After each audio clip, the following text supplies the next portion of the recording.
Cuando le pedí a mi nuera si alguien podía encargarse de la cocina por solo una semana, sonrió y dijo: «Tal vez ya es hora de que descanses en paz, Mariana». Parpadeé. Lo dijo como si fuera un chiste, ligero, casual, sin siquiera levantar la vista de su celular. La cocina todavía olía a pollo al horno con romero. Mis manos aún estaban húmedas de lavar los trastes cuando esas palabras cayeron. Por un momento me quedé inmóvil, tan quieta que podía escuchar el zumbido del refrigerador a mis espaldas. Javier soltó una risita. «Vamos, Sofía», murmuró medio divertido. «Eso es un poco mucho». Pero no me defendió.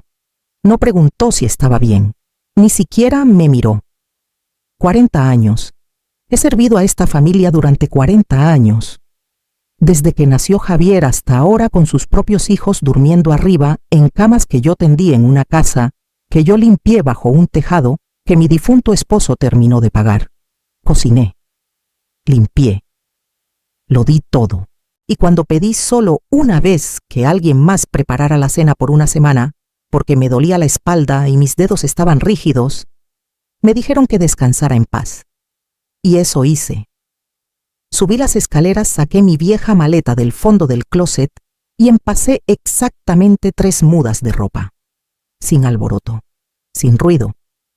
Doblé mi delantal por última vez y lo dejé con cuidado sobre la encimera de la cocina. Y me fui. Sin nota, sin despedida, solo silencio. Y por primera vez en mi vida ese silencio me pertenecía. Después de que Luis murió, la casa se sintió como una cáscara vacía. 42 años de matrimonio y de repente solo estaba yo. Y el silencio. Ni siquiera tuve tiempo de llorarlo como se debe. Antes de que las flores del funeral se marchitaran, Javier ya había sugerido que me mudara con él y Sofía. «No queremos que estés sola, mamá», me dijo con suavidad, poniendo su mano sobre la mía. «Tendrás a los niños cerca. Eso te mantendrá ocupada». Sofía asintió sonriendo como si de verdad lo sintiera. «Y por fin podrás descansar, sin presión, sin estrés. Solo la familia».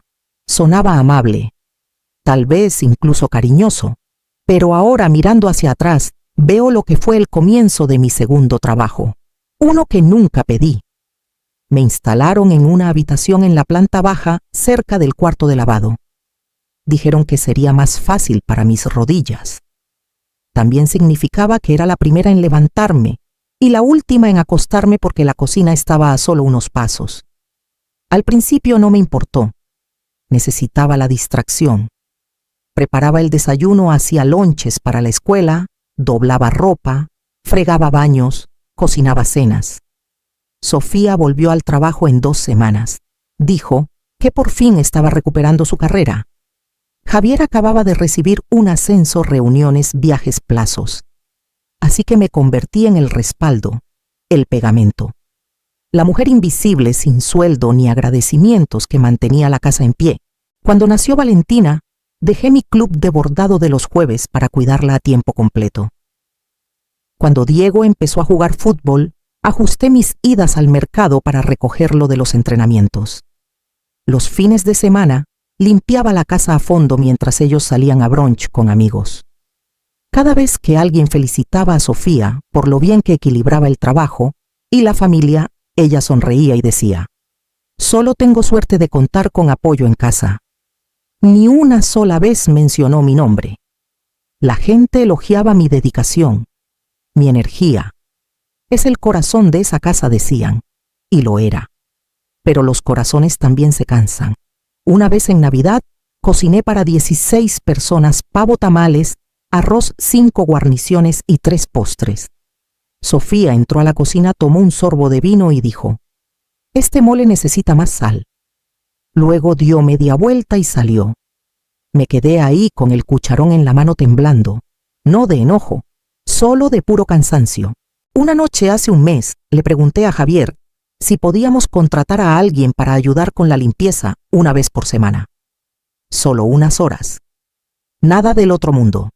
Parpadeó. «Mamá, ¿te sientes abrumada?», quise gritar. «¿Abrumada? Intentas hacer este trabajo 20 años sin paga, sin un gracias». Intenta criar a tus nietos mientras tus rodillas se hinchan y tus manos se entumen por la artritis. Intenta dormir con una almohadilla térmica todas las noches para poder hacer chilaquiles a las 6 de la mañana. Pero no dije nada de eso. Solo sonreí y dije, solo estoy un poco cansada.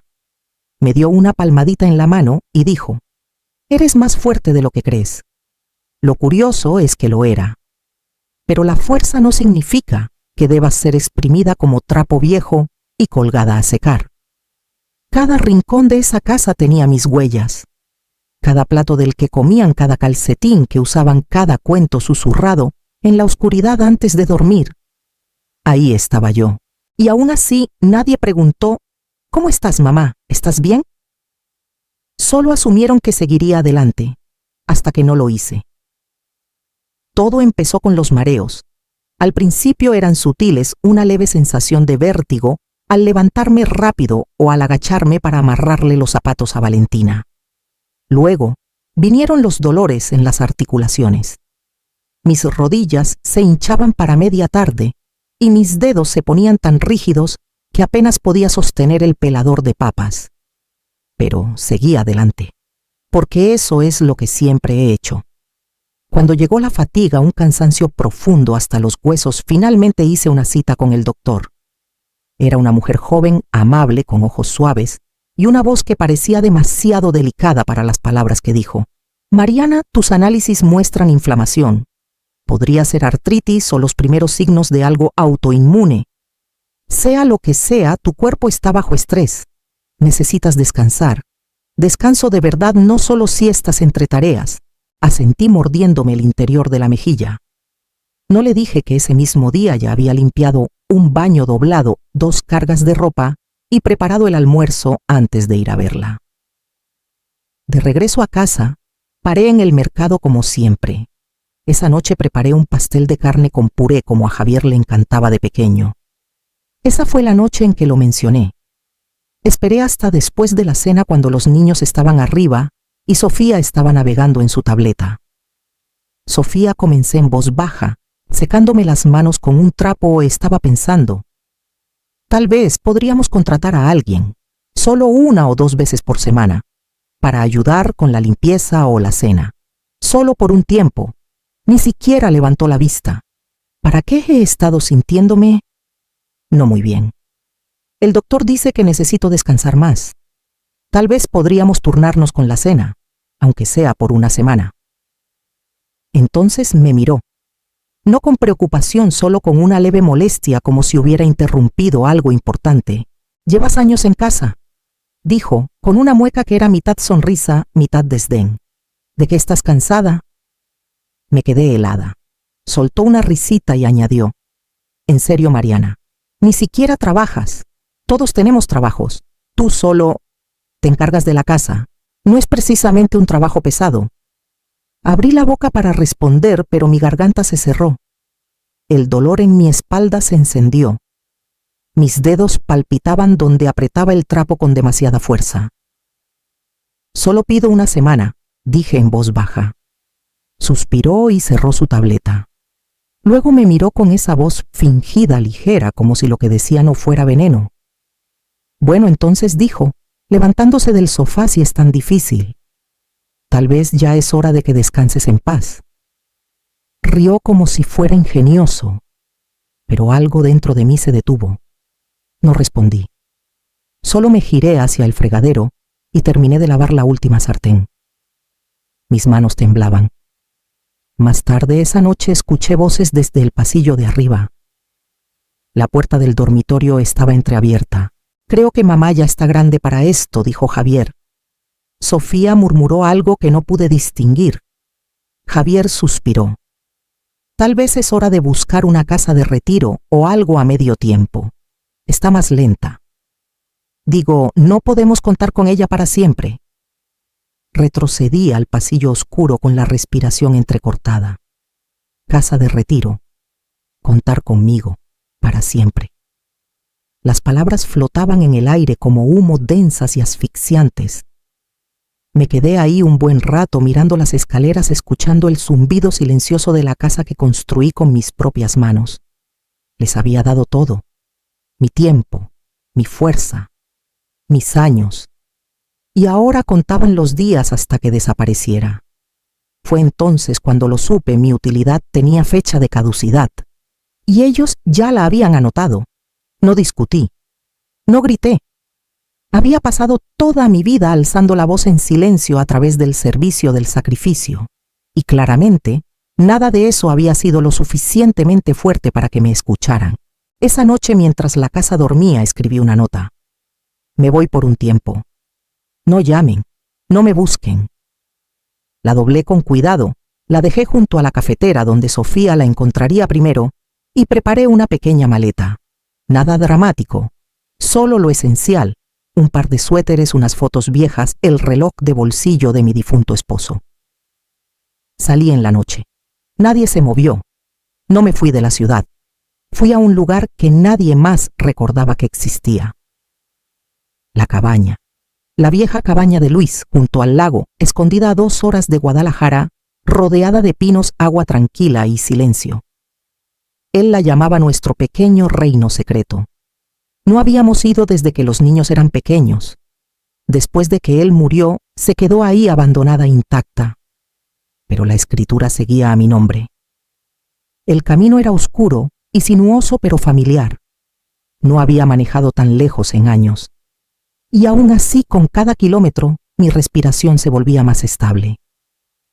La tensión en mis hombros se aliviaba, para cuando doblé por el camino de tierra y vi la silueta de la casita de madera entre los árboles, algo dentro de mí se soltó. Ahí seguía, gastada, un poco polvorienta, pero en pie, como yo. La primera noche dormí 13 horas seguidas, sin alarmas, sin turno de desayuno, sin pasos arriba de mi cabeza, solo el sonido del viento rozando los árboles.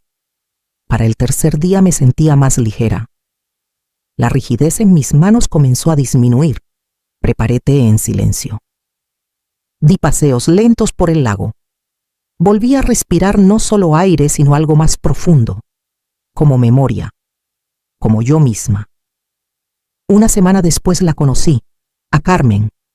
Estaba en el muelle con un sombrero de paja enorme y pants de yoga guiando a 3 mujeres mayores en lo que parecía una salutación al sol en cámara lenta.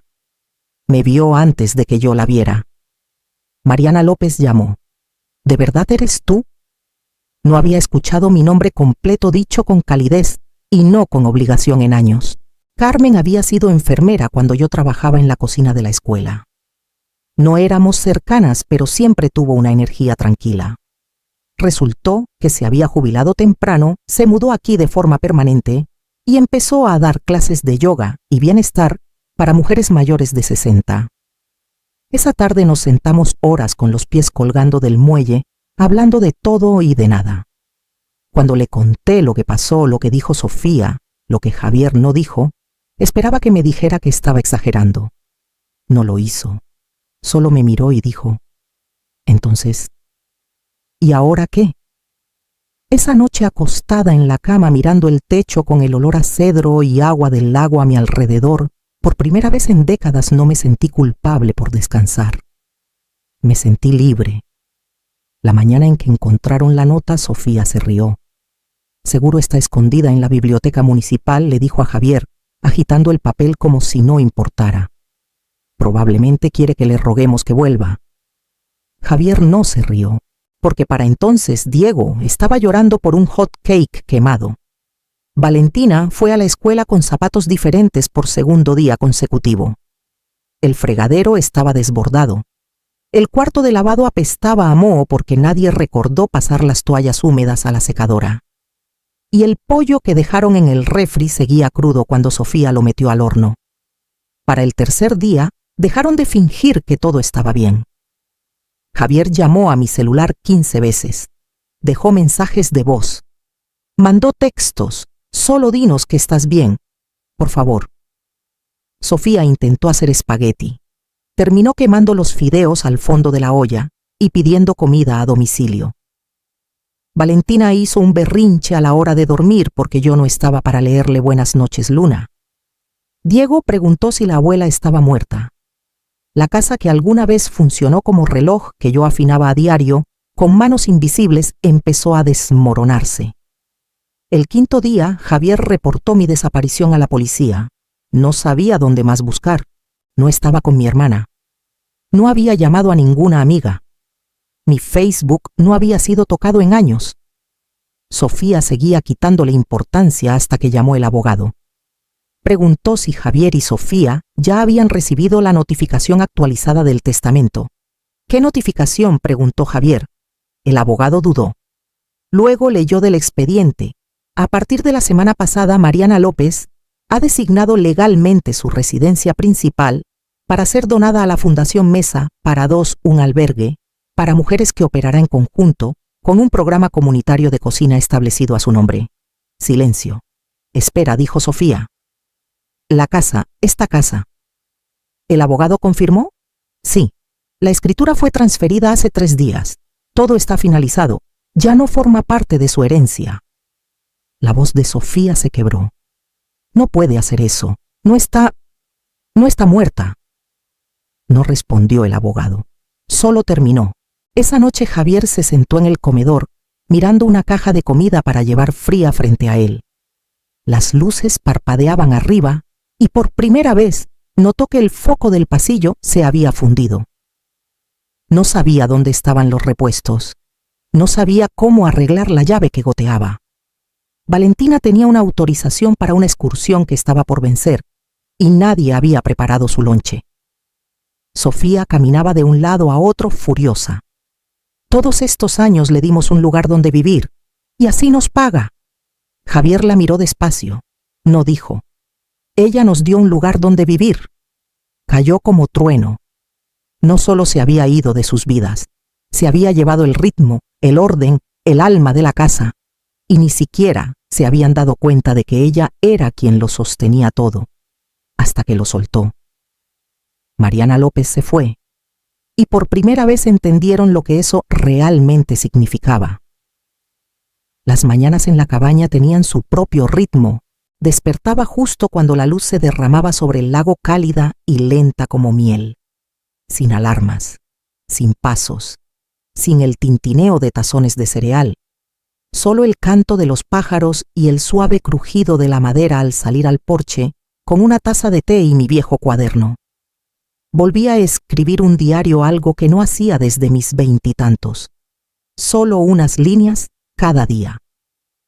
Al principio todo era sobre la calma, cómo el lago brillaba diferente según el cielo, cómo los jitomates del patio trasero empezaban a madurar. Pero poco a poco las palabras se volvieron más profundas. Surgieron recuerdos, arrepentimientos, rabia, pequeñas victorias, versiones olvidadas de mí misma. Carmen fue quien sugirió el blog. «Estás sentada en un tesoro», dijo una tarde pasándome su tableta. «Las mujeres necesitan escuchar esto, mujeres como tú». ¿Como yo? Dudé. No soy precisamente una experta en tecnología. Sonrió. No tienes que serlo. Yo te ayudo a configurarlo. Y así nació Descansando en Paz. Empecé con poco, unas historias, simples, honestas. El día que cociné una cena navideña, completa con bronquitis. Cómo doblar una sábana de elástico cuando te duelen los dedos. ¿Qué se siente ser necesitada, pero nunca vista? Compartí mis recetas favoritas de comida reconfortante: pan de plátano, con nuez moscada, guisado de pollo, que te hace suspirar. Subí fotos de mi jardín, del lago, de mi rincón, para escribir por las mañanas. Y entonces llegaron los comentarios. Es la primera vez que me siento entendida en años. Pensé que era la única. Por favor, no dejes de escribir. Estás diciendo lo que todas estamos demasiado cansadas para decir. En un mes, el blog explotó. Decenas de miles de mujeres. Abuelas viudas, madres solteras, cuidadoras. Todas repitiendo lo mismo. Estamos agotadas. Y nadie lo nota. Los medios comenzaron a contactarme. Una revista de estilo de vida publicó un artículo titulado Descansando en Paz. Y por fin, siendo escuchada. Luego llamó una productora de un programa matutino. Querían que fuera a hablar sobre la reinvención en la tercera edad. Casi dije que no, Pero Carmen insistió. Mariana dijo apretándome la mano: ya no solo estás sanando, estás liderando. Así que fui.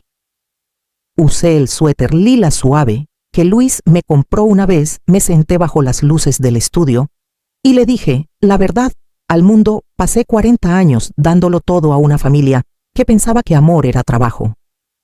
No me fui porque dejé de quererlos. Me fui porque empecé a quererme, a mí.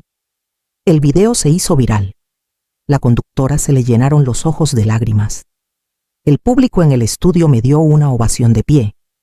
Y de repente ya no era solo una abuela que se escapó. Era una voz. Una mujer renacida, no a pesar de su edad, sino gracias a ella. El jardín afuera de la cabaña floreció más que nunca. Mi bandeja de entrada se desbordó. Grupos locales comenzaron a invitarme a dar charlas. Hasta tuve que pedirle a Carmen que me ayudara a moderar los comentarios. Mujeres me escribían desde todo el país. Algunas desde asilos, otras desde departamentos en rascacielos, otras desde cocinas como la que dejé atrás. No querían fama, no querían venganza, solo querían paz. Y por fin yo también, yo